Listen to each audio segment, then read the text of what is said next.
There is a grid of stone walls buried under the sand in Egypt that no living person has ever walked between.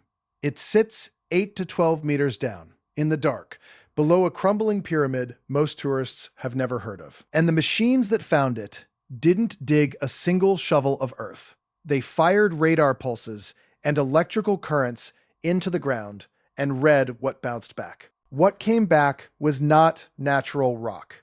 It was a pattern. Straight lines, right angles. Walls several meters thick, arranged in a grid too regular to be anything but built. And the reason this video exists is what happened after those scans came back. Because the results were confirmed. They were presented in public, in front of the press. And then, almost overnight, they went quiet. The findings were never fully released, the site was never excavated, and for over 15 years, the single largest buried structure ever detected in Egypt has been sealed off, known to exist, and forbidden to enter. The ancient writers had a name for it. They said it was greater than the pyramids, not equal to them. Greater. And for most of modern history, scholars assumed they were exaggerating, that the thing they described had been ground to dust thousands of years ago. Today, we're going to walk through exactly what was buried at this site, what the ancient world said was inside it, who found it again using modern technology, and why the answer they gave the public leaves the most important question completely unanswered. Stay with me, because the part everyone argues about online is not the part that should stop you cold. The part that should stop you cold is how ordinary the cover story sounds. Most people who travel to Egypt never come anywhere near this place. They go to Giza. They photograph the 3 great pyramids. They ride a camel. They leave. Almost no one drives the 60 miles southwest into the Fayum, to a low mud brick mound slumped against the desert that barely looks like a pyramid at all. There's no crowd. There's no ticket line. There's a caretaker, some fencing, and a lot of sand. Most people walk right past the real mystery without ever knowing it's there. Because the strange thing about this site is not the pyramid you can see. It's what the ancient world insisted was standing right next to it. Something they said made the pyramids themselves look like a warm-up. The pyramid here was built for a pharaoh named Amenemhat III, who ruled Egypt during the 12th dynasty, close to 4,000 years ago. This was his second pyramid. His first, at a place called Dashur, developed structural problems, so he built this one here at Hawara instead. On its own, it's not remarkable by Egyptian standards. It was originally cased in white limestone, but that casing was stripped away for building materials centuries ago, and what's left is a weathered core of mud brick melting slowly back into the desert. If that were all there was, no one would talk about Hawara at all. But the pyramid was never the point. Attached to its southern side, the ancient sources describe an enormous building, a temple complex so vast, so intricate, so crowded with rooms and corridors that visitors from the ancient Mediterranean world came home unable to properly describe what they had seen. They called it the Labyrinth. And here is the first thing that should make you uncomfortable.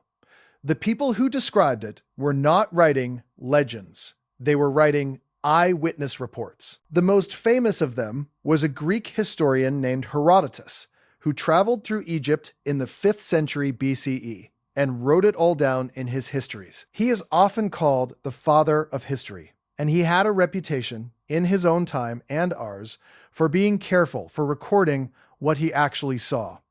And when he reached this building, his careful language broke down. He wrote that he had seen it with his own eyes, and that it was beyond words. He said that if you gathered together all the great walls and public works of the Greeks, they would add up to less labor and less expense than this one structure. Then he went further. He wrote that the pyramids themselves were beyond description, each one the equal of many mighty Greek works. And then he said, the labyrinth surpassed even the pyramids. Read that again slowly. A man standing in the shadow of the Great Pyramid of Giza, one of the 7 wonders of the ancient world, looked at this building at Hawara and said the pyramids were the lesser achievement. That's the claim. And the natural reaction the one scholars had for centuries is that he must have been carried away. That's the safe explanation. But the details he gave don't read like a man being carried away. They read like a man taking inventory. He described a building of 3,000 rooms, not a poetic 3,000, a counted 3,000, arranged in 2 levels, 1,500 chambers above the ground, and 1,500 more below it, underground. He wrote that he was allowed to walk through the upper rooms and describe them himself, but that he was not permitted to enter the lower ones. The Egyptian guardians told him the underground chambers held the tombs of the kings who had built the labyrinth, and the tombs of the sacred crocodiles, and those rooms were forbidden. So he described the upper level from experience and the lower level from what he was told. An upstairs he could see, a downstairs that was sealed, guarded, and off limits. Hold on to that detail. It's going to come back in a way that will make the hair on your arms stand up. He wasn't the only witness. A geographer named Strabo came through roughly 4 centuries later, in the 1st century BCE, and he described the same building. Strabo added something Herodotus didn't emphasize. He described the roof. He wrote that the complex was covered by enormous single slabs of stone, and that the passages between the courts were roofed over with these massive monolithic blocks. A ceiling made of stone beams so large that the whole structure read as one continuous engineered surface. Then, a Roman writer, Pliny the Elder, described it again in the 1st century of the Common Era. And by his account, it had already stood for over 3,000 years even then, and he still called it the most extraordinary work of human labor he knew of. 3 separate writers, 3 separate centuries. Not one of them said it was a myth. They said they had seen it. They were not guessing, they were recording. Now, here's where the standard story takes over, and here's where it starts to crack. For most of the modern era, Egyptologists believed the labyrinth was simply gone, destroyed, quarried away for its stone in antiquity, the way so many ancient buildings were. And they had a good reason to believe it. In the 1880s, the greatest field archaeologist of his generation went to Hawara to settle the question for good. His name was William Flinders Petrie, and he is often called the father of Egyptian archaeology. He was meticulous, systematic, and skeptical of exactly the kind of tall tale the labyrinth had become. He excavated at Hawara in 1888, hunting for the structure the ancient writers had raved about.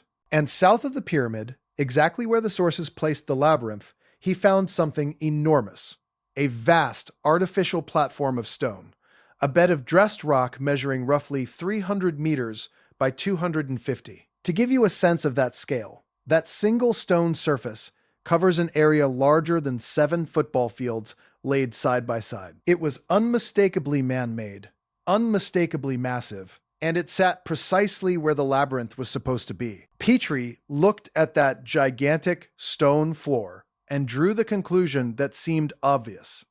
He decided it was the foundation, the base that the labyrinth had once stood upon.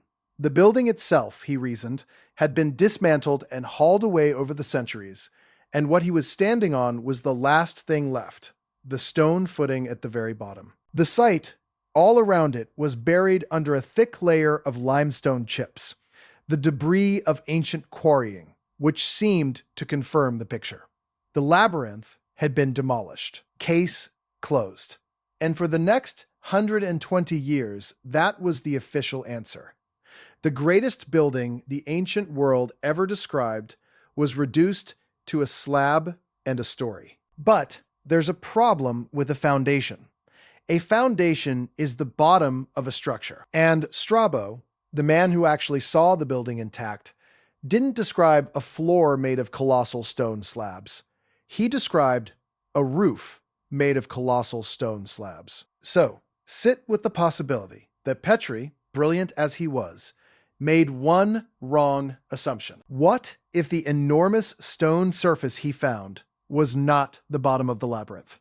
What if it was the top? What if he was standing on the roof of the entire complex, and everything Herodotus described, the rooms, the corridors, the sealed underground level, was still down there, intact, directly beneath his feet? That's not a fringe idea invented for the internet. That's the exact question that sent a modern scientific team back to Hawara with equipment Petrie could never have dreamed of. And that's clue number 1.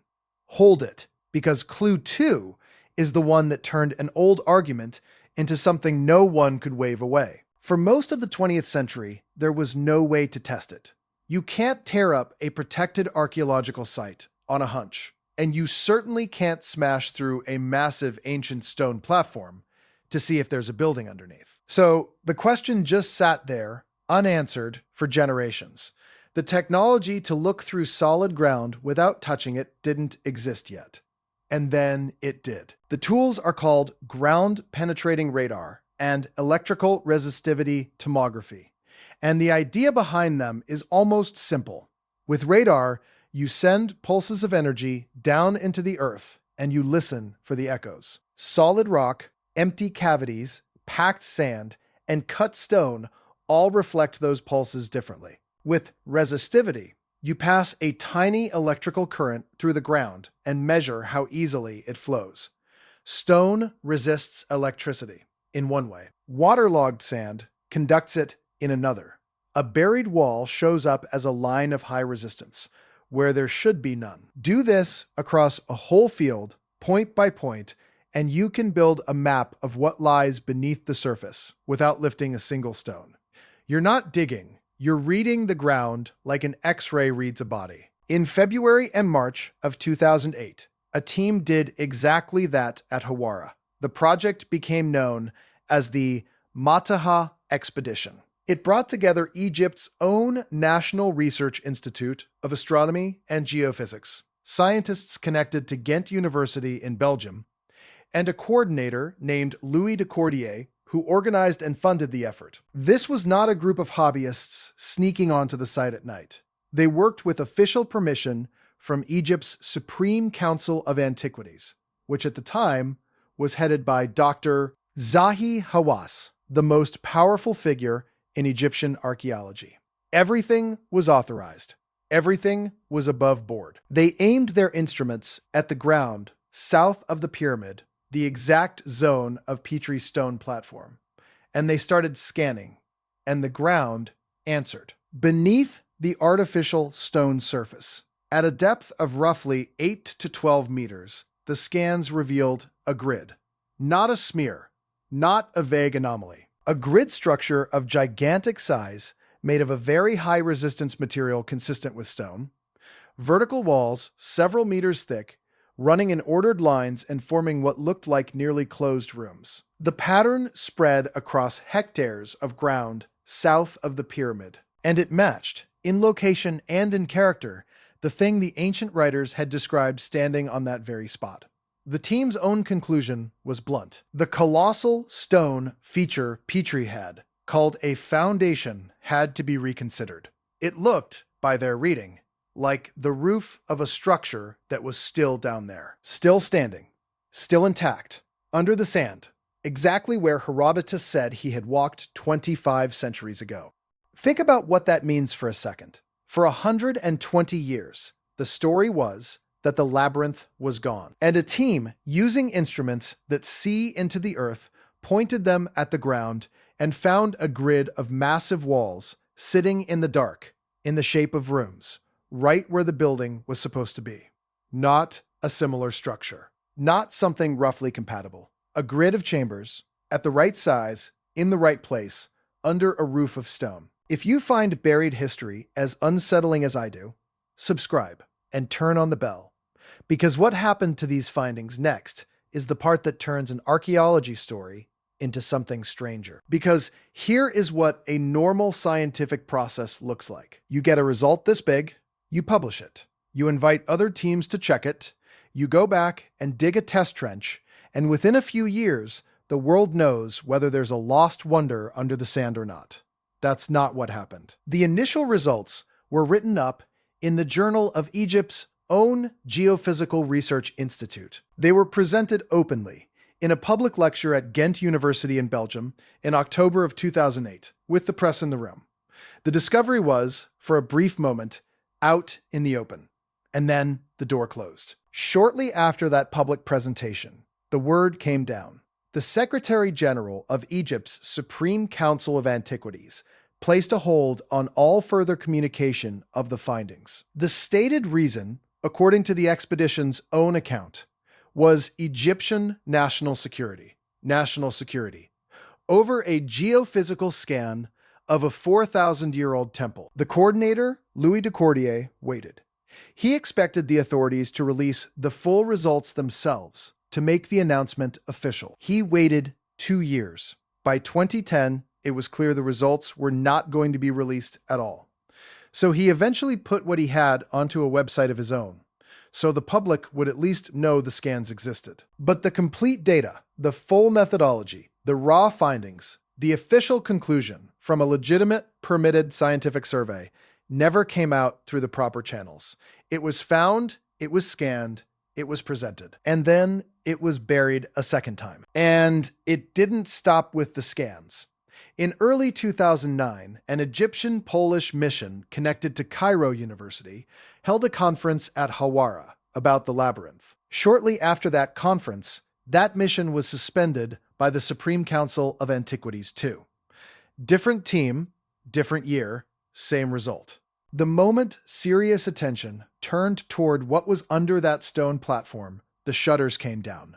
Now, the official reasons offered for keeping the site sealed are not sinister on their face. And that's clue number 2. And it's the one that makes you start asking, who decides what stays buried and why? Consider the reasons they give, because they matter.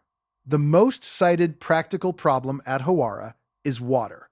The site sits in the Fayum, a low, wet basin, and the water table there is high. Modern irrigation and the great dam far to the south at Aswan have raised the groundwater over the past century, and that briny water has seeped into the ground exactly where the buried structure sits.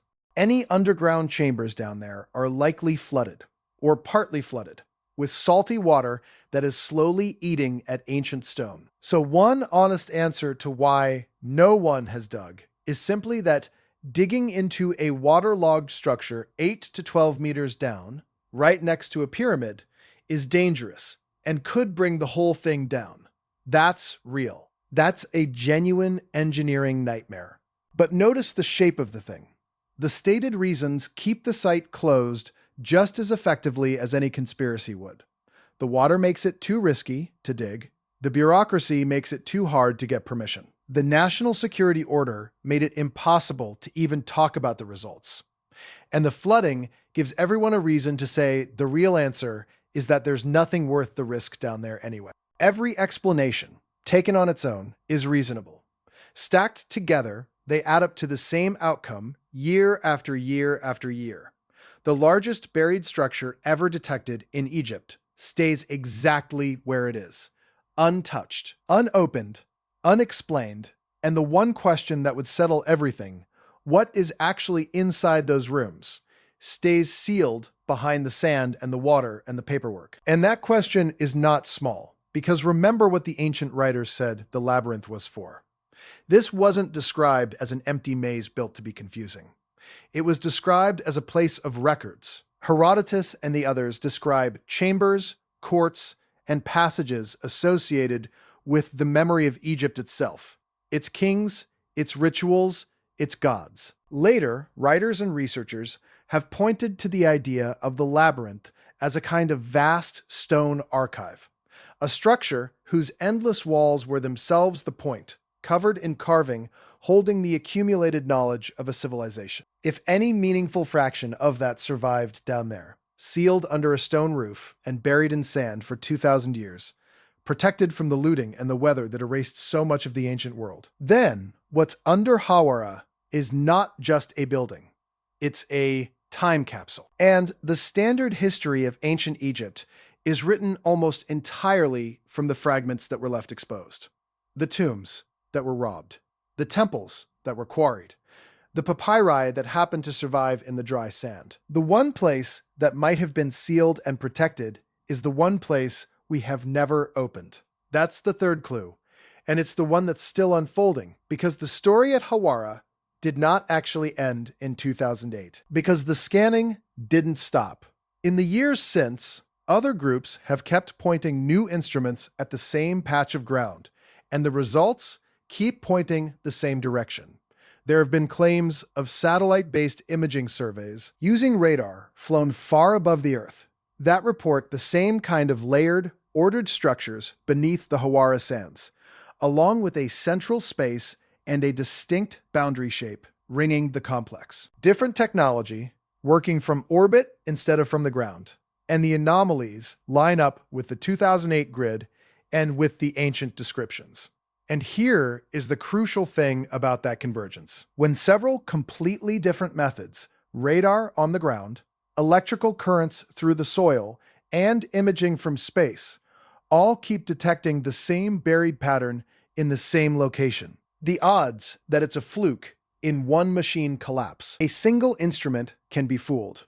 3 different kinds of instrument, run by different people at different times, are much harder to dismiss. And most recently, there have been reports that formal excavation work at Hawara has finally begun to move again, that Egyptian authorities have started to turn back toward the site the ancient world called greater than the pyramids. After more than a century of the door being shut, someone may finally be reaching for the handle. Whether that goes anywhere is the question hanging over this entire story right now. Now, does any of this prove the most extreme version of the tale?